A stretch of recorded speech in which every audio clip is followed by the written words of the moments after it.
Welcome to Chapter 18, Kingdom Protista. This one affectionately known as a kingdom of misfits. A whole lot of organisms that are joined by characteristics like the fact that most of them are unicellular, and yet at the same time they're incredibly diverse, a whole lot of different properties. So it's a matter of just sorting out the key characters in this little kingdom. We are essentially going through a package called BobbyTalks, the Skinny on Kingdom Protista. You have this. This might be one of your more valuable resources. There's a whole lot of other things you've picked up as well.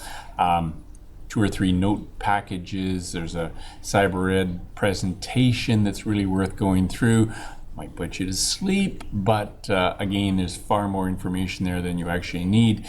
Like the last chapter, we tend to aim high, and what settles to the bottom here is something like this worksheet here, which gives you the essentials, right? So a couple of the resources I mentioned, this particular package over here at right, this guy right here is like one of your handouts, and probably one of the most valuable pieces, because I would say pretty much everything you need to know about Protista, or at least at this level of Protista, is contained in that package. You'll notice towards the end of the package there are some questions to answer, really good questions. If you can answer those, I would say you know what you need to know about Kingdom Protista.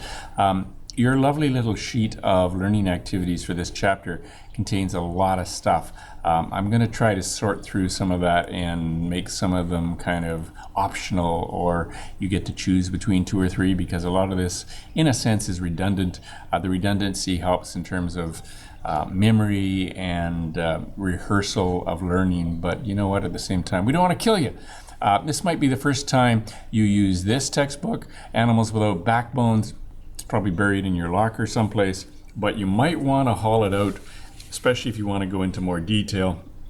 You're going to notice that the material here comes from chapter 3 and 4 in Animals Without Backbones. And of course, if you are really gung-ho kind of motivated person thinking of going on in biological sciences, hey, there's no harm in reading chapter 1 and 2. I will point out one thing in this lovely little package that you're given, this lovely little way of remembering the key processes of life. This memory device called Mrs. Gren. Mrs. Gren stands for movement, respiration, sensitivity, growth, reproduction, excretion, and nutrition. If you can actually give those for these organisms, or for the kingdoms basically that follow in this course, this is really what you're looking for in a survey course such as this one. For instance, we said that this is a kingdom of misfits. Take a look at the fact that reproduction can either be asexual, and that's going to be by binary fission, just simply dividing in half, or it can actually be sexual reproduction.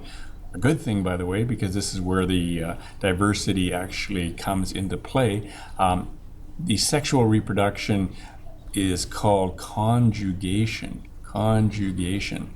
You'll notice a couple of organisms, protists like paramecium, lining up alongside each other, exchanging genetic material, and in that exchange of genetic material, you actually have variation occurring. So, a good document to check out and give some thought. Rather strange looking page, a councilman laying face down in his swimming pool. The unit essentially culminates in probably the most important assignment. I know there's a lot of things that go before you ever get this one, but all of the knowledge you gain by doing the earlier assignments is primarily given to you in order for you to have the capability of solving a murder. And this is a micro murder, more to be said about it later, but essentially, as I mentioned, a city councilman is found face down in his swimming pool. You're being asked to examine the forensic evidence to determine if the drowning is accidental or if there was some nasty sort of foul play involved. You're going to check for protists in the water sample from his lungs, and then compare that sample to samples from 3 other nearby bodies of water. You'll do this in a group, and then your group is going to be asked to present a little video forensic panel report in which you present your evidence. So keep that in mind going forward. I'm not going to give you this until you've done a lot of the other assignments and know your content. So moving along in that package, basically members of Kingdom Protista, we're going to oversimplify. We're going to oversimplify this and just say that all of them are unicellular. There are exceptions. Sometimes you'll see the algae classified as Protista. Algae, seaweed, etc. is obviously not unicellular. So in this particular course, we're going to stick to the unicellular protists. One of the key characteristics of them is the fact that they're eukaryotic. They have a true membrane-bound nucleus, and generally protists exist in watery environments, and since they are unicellular, chances are you're not going to be able to see them with your naked eye. You're going to need some sort of a compound microscope. Notice the overlap in some of the characteristics between eukaryote and prokaryote. Even though protists are eukaryotic, they do have a few things in common. The chief important thing here, though, is that you are dealing with all of these characteristics as eukaryotic: membrane-bound organelles, linear DNA bound with histones. Those would be 2 of the big ones. So there's a lot of protists out there, but if you take this diversity and you group it into common characteristics, you're essentially coming up with 2 groups: the zooplankton, which are the animal-like plankton, or the phytoplankton, which are the plant-like protists. We used to call the zooplankton protozoans in my day, and you'll still see that term. They are misfits, probably for a lot of different reasons. I would say what it means is that it has characteristics of kingdom Plantae, since some of them can photosynthesize, use the sun's energy to make food in the form of carbohydrates like starch. Some of them have characteristics of kingdom Animalia, since they can move, and a couple of smaller groups like the sporozoans, such as Plasmodium. By the way, you'll find out that causes malaria. It doesn't move at all. So again, there's a lot of strange characteristics. There's even diatoms in this group, and diatoms are essentially pretty much marine shells made up of silica. So a long time ago, biologists used to argue about some of the organisms they saw under the microscope. Are they animals or are they plants? There's probably more important things to worry about in this world, but do consider the argument. As you look at some of the diversity, and even the ones on this page gives you a feel for that kind of diversity, might make you think about drinking water out of ponds and ditches, by the way, too, because there's a lot of life in there, and some of that is disease-causing. So this is a peculiar kingdom. So consider what properties would allow a learned biologist like yourself to consider these animals, while equally learned scholars basically classify them as plants. So it's encouraging to note that this is one case in history where we've escaped from man's obsession with reducing everything to neat either or choices. What we did was simply create another kingdom. Welcome to Kingdom Protista. Right, so let's look at the animal-like protists first. Animal-like protists, again, are called zooplankton or protozoans. There are 4 phyla to consider. Notice that each of these phyla are classified based on how they get around, their means of locomotion or motility. So the first group would be the ciliates, where they use cilia. What are cilia? They're like little oars, little hair-like structures found, for example, on the key member of the ciliates, the paramecium. So this is a paramecium. You have a diagram, I believe, in your package that nasty teacher didn't actually label. Or did he? No! Nasty, nasty, nasty.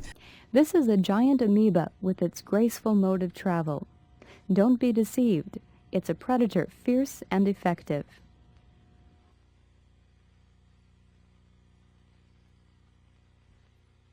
And this is the ciliate spirostomum, a giant of its kind, nearly 2 millimeters in length, shortening and extending like a coil as it moves. And these are vorticilla, on stalks like loaded springs. But when disturbed, the stalks contract in microseconds.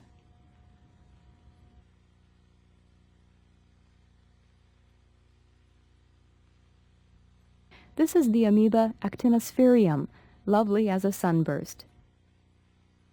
And another amoeba, the Flagellates. The waving fingers are pseudopods, false feet. Its shell is made from sand grains cemented together.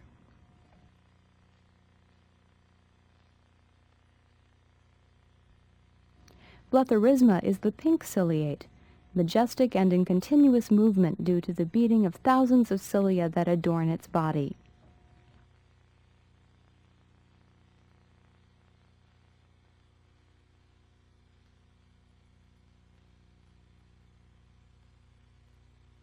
This flagellate, Peronema, is pulled along by its forward extended single flagellum, which bends and flutters just at the tip.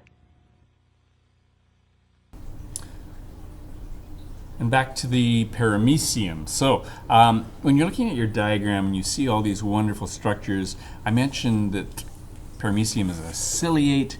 You want to make sure you can actually identify these cilia. So unlike flagella, which tend to be few and longer, cilia are much shorter and they are mini. So they're essentially short hair-like structures. They tend to grab food particles, sometimes move them towards the oral groove. If you want to think of that as a mouth at this end, you go for it. And the stomach, you can think of the gullet as a stomach. The micronucleus and macronucleus. Macro, of course, just means big. Big nucleus. Micro means small nucleus. Like most nuclei, regardless of cells, these tend to be the, what do you want to call them? The control center of the cell. And the macronucleus tends to control the everyday type activities of life in the cell, whereas the micronucleus tends to be more involved in cell division. Cell division, and as you might expect, that might be where you find the genetic material DNA. We mentioned the gullet and oral groove, anal pore. When you eat something, it gets processed, and of course you know what happens eventually. Eventually you have to actually empty wastes into the environment. So these are wastes. So what actually happens here is, there is no closed digestive system that you would think of in the human body. These little vacuoles tend to form around the waste products. They fuse with the membrane here, and as the vacuole fuses with that membrane, these are phospholipid bilayers, and they tend to open, and the waste can simply diffuse out into the environment. Pellicle is a membrane. It's basically the outer layer, yeah. And this would, of course, be like your skin, protection. Contractile vacuole is a very important structure. These guys live in fresh water, right? So they're constantly taking in water through diffusion, and if it wasn't for the fact that you have these contractile vacuoles in protists, they would likely blow up. So the contractile vacuole is essentially a pump, and it pumps water out of the cell. Out of cell. And again, this is one cell. Remember? Unicellular. Trichocysts, think of them as protection. Yeah, that just about covers it for paramecium. Again, I'm going to use little pictures up here of the things that might just help you remember these means of locomotion. So paramecium, think of them as having oars. Got it? Got it. Let's move right along. Yeah, we are looking at another animal like protist, the flagellates. And flagellates, surprise, surprise, use flagella for locomotion. The example I would give, and by the way, the memory device here is, think of them as propellers. They whip along and basically thrash about, and sometimes they have one, sometimes they have two. When they have two, we call them dinoflagellates. I'm going to just pick one here, one example that causes nasty diseases. The example is trypanosoma, and there's two of them actually. There's a trypanosoma brucei, pronunciation might be wrong here, brucei, which produces a disease called African, anybody going to Africa on outreach? African sleeping sickness. And of course, it's a little more complicated than the name suggests. All of these tend to have complicated life cycles, which we'll say more about later. But there is another trypanosome called Trypanosome cruzi, same genus, but different species. Trypanosome cruzi causes a disease called Chagas disease. And this tends to be found more in Latin America. And again, you have an article that goes with this, goes with both of them. There is an article, see your two reading assignments, much too tired, and yeah, let's erase that. Much too tired and intruder in the heart. The intruder in the heart article is an article on Chagas disease caused by the cruzi beast, whereas the much too tired article is an emergency room doctor writing about encountering a patient who's been on a trip, and basically the article is called Much Too Tired. So make sure you take a look at that sometime. These are the trypanosomes actually in the bloodstream, because that of course is how you get the name sleeping sickness. If you have your red blood cells being destroyed by an organism, red blood cells carry oxygen, you're not going to be very effective in carrying oxygen. You're going to be rather tired, lethargic, laid back. And of course, like I said, there's more to it. These are, again, trypanosomes, flagellates in the bloodstream.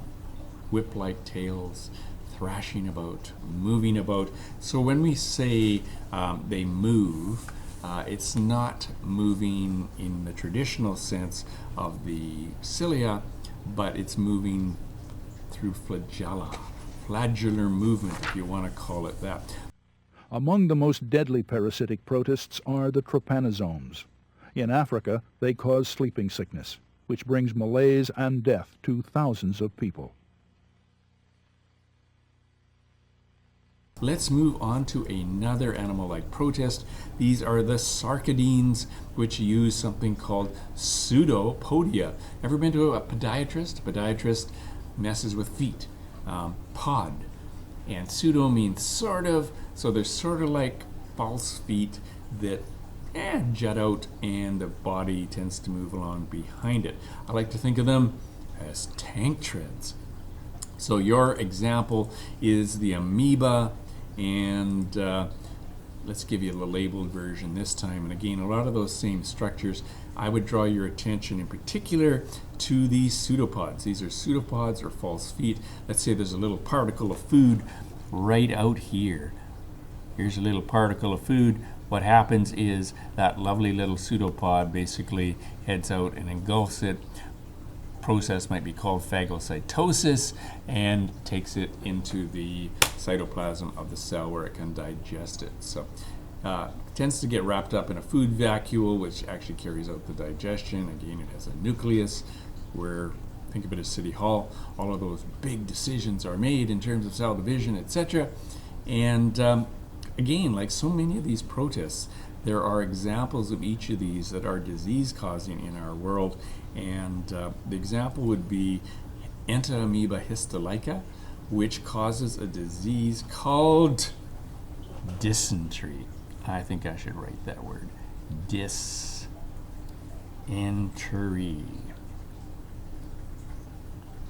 Yeah.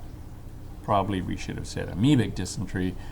Nasty symptoms to this beast. Common symptom basically of amoebic dysentery includes violent diarrhea, often accompanied with blood and or mucus visible in a foul-smelling stool, severe colitis, frequent flatulence in which the patient gives off a malodorous smelling gas. That's kind of usually the situation with flatulence, come to think of it. This one is accompanied by abdominal bloating, dehydration, and you should know that the dehydration can actually be prevented by drinking copious amounts of vital liquids, and you have abdominal cramps, tenderness, etc. You know what? Again, next time you're down there in Mexico, avoid drinking that water in the stream. I must confess that my dear mother, when I was a child, we were in Mexico, and we actually did have her come down with amoebic dysentery, and it just about killed her. So these diseases can be fatal. If they end up in your liver or your brain, for instance, there's even more damage that can be done. So moving right along on that nasty thought, another rather interesting protist is the sporozoans. And the sporozoans are incapable of movement. Well, they do move, but it's actually in your bloodstream that's carrying them around. These are non-motile, and your example would be Plasmodium, which causes malaria. And wouldn't you know it, there's a malaria assignment on the website. You're going to see a whole bunch of little videos that go along with this, and probably the most important part of it is understanding the fact that this is a complex life process. I'm not going to read all of this to you, but it can be summarized in the fact that the parasite actually has two hosts in a life cycle. So there's a mosquito vector, the Anopheles mosquito, and there's a vertebrate host, which is you. And again, of course, places in the world where you see most malaria, South Africa, other regions of Africa, tropical countries. The life cycle, as you can see, is very complex, involves a sequence of different stages, both in the vector and the host. These stages include sporozoites. Notice we got merocytes and we got sporozoites, which are injected by the mosquito. The mosquito is considered the vector into the host's blood. I'm not going to go into all these stages now, but when you go through the malaria assignment, make sure you could actually diagram something like that to just show what happens in terms of the life cycle of Plasmodium in both the stomach of the mosquito and in your bloodstream, because malaria, if you've ever met anybody who experiences it, causes your red blood cells to burst, releasing these spores and toxins, and anytime you release any type of a toxin into your bloodstream, your body is going to react to it. So you tend to go into a state of shock sometimes, chills, fever, and it's not nice. So those are the animal-like protists, the zooplankton. Let's move on to the plant-like protists, the phyto. Phyto means light. So these guys require light, and there are 5 phyla. And we're not going to go into all of these, but the main ones are the Euglenophyta. By the way, when we say they're plant-like protists, they're considered plant-like because they contain the photosynthetic pigment chlorophyll. Thus, they appear green under your light microscope, and they're found in water, ponds, lakes, ditches, and you see that water is green, chances are you've got the presence of some sort of plant-like protist. So the Euglenophyta, the classic example is Euglena, and Euglena, as you can see, is green. Again, a lot of the same structures that are found in other even animal-like protists, the contractile vacuole, but this guy, because it is dependent on light, has an eye spot, which actually directs it towards the light. Again, the flagella, it's a flagellate. For energy, it has mitochondria, and these are, of course, the mitochondria, the Golgi apparatus, which is packaging and exporting materials. And again, because it is plant light, the actual photosynthesis, the process of converting solar energy into a carbohydrate, is done in chloroplasts containing chlorophyll. Right. So, just to summarize a couple of things about Euglena that you should know. Notice the flagellar structure, the flagellate, that's how he moves. Notice that it is phototropic and it is an autotroph.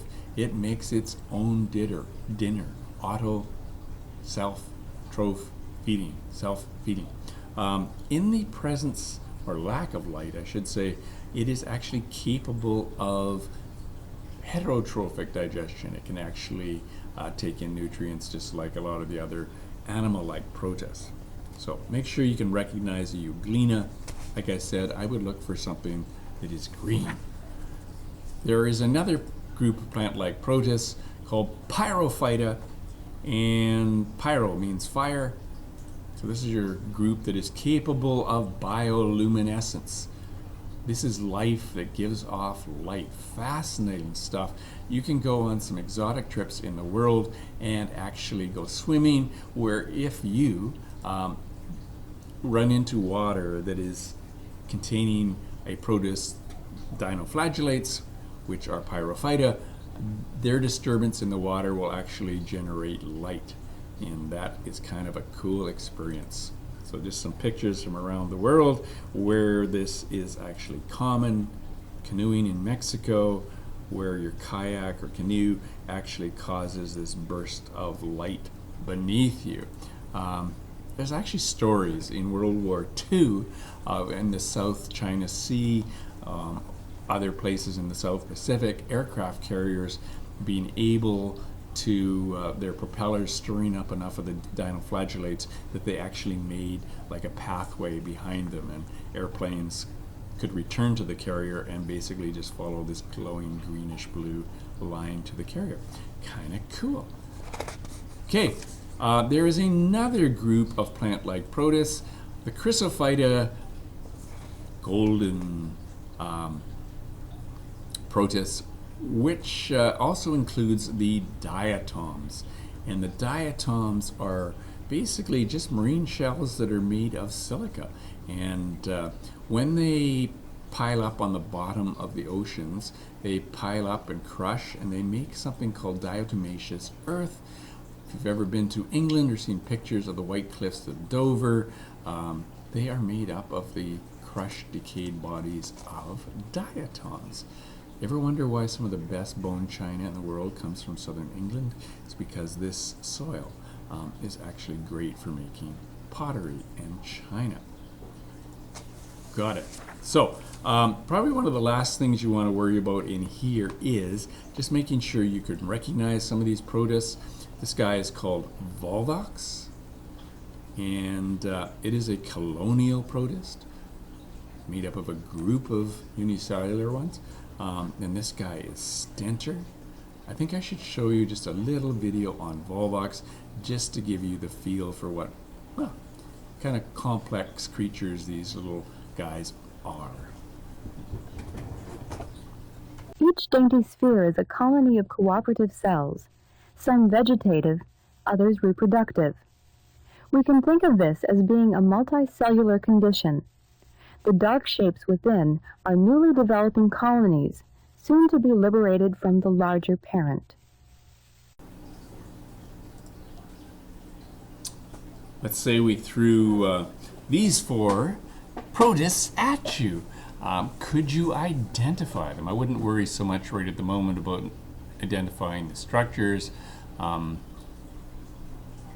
This one's obviously a flagellum. It's obviously a photosynthesizing protist. This one looks like a contractile vacuole to me. These look like cilia. This looks like a pseudopod. Yeah.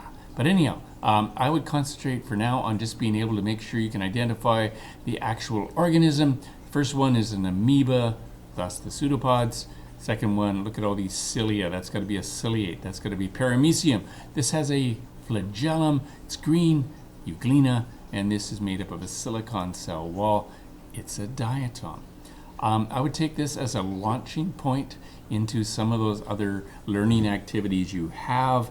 Don't forget to watch some of the other little podcasts that are available there, and you will be fine with this unit. Don't forget, the culmination is that murder mystery where you need to put together a forensic report in a group. I want you to videotape it. Let me know when you are ready to do it. Thank you.